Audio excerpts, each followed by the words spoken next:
Hey everyone, this is Curve9. Welcome back to our continuing series on making the Fursona head.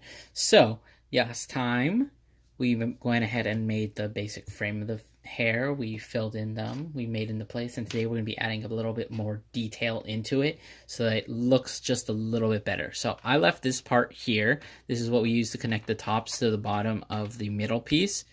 What I'm going to do is I'm going to actually make like a tiny little... I'm just going to fold it back, actually. I was thinking of making it a plate, but I decided against it. So you're just going to fold it over so you have a little kind of spike. And I'm just going to tie it back in. And hopefully not catch that. And just poke it there. And now we have just like a little spike.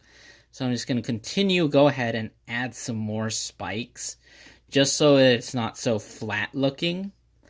So let's see. Poke one out here, turn this in there, and we'll add another one. And I'll poke one down here. And this might be the end of this rope. So I think you have to bend that there and adjust it so that it's poking outwards. So I'm basically just going to be doing this for a lot of it. Bend that upward so it looks like it's kind of connected, and it's just kind of like splitting off into two.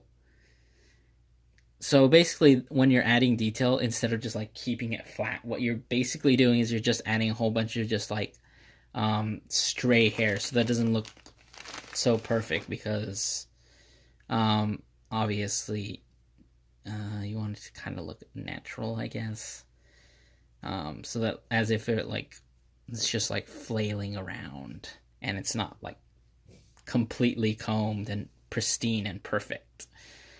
So I think this is actually going to be good enough, just because this model probably doesn't need as much.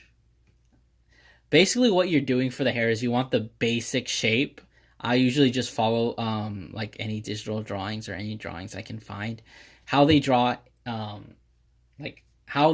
is basically the way that I'm trying to remake it. So like making it just into 3D. Okay, so I think that's actually going to look really nice. So let's go ahead and attach it. As you notice, I left this here on purpose. So what we're going to be doing is we're just going to be pulling out a little bit of pipe cleaner from our head. Probably not that piece, because if we were to attach it there, the hair could completely fall off. What we want to do is look for any kind of secure base like this. I think that might actually be, yeah, that's definitely the very original frame.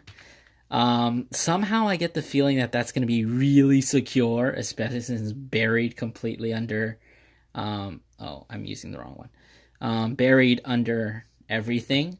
So you just want to get it there. Probably want to tie it nice and tight.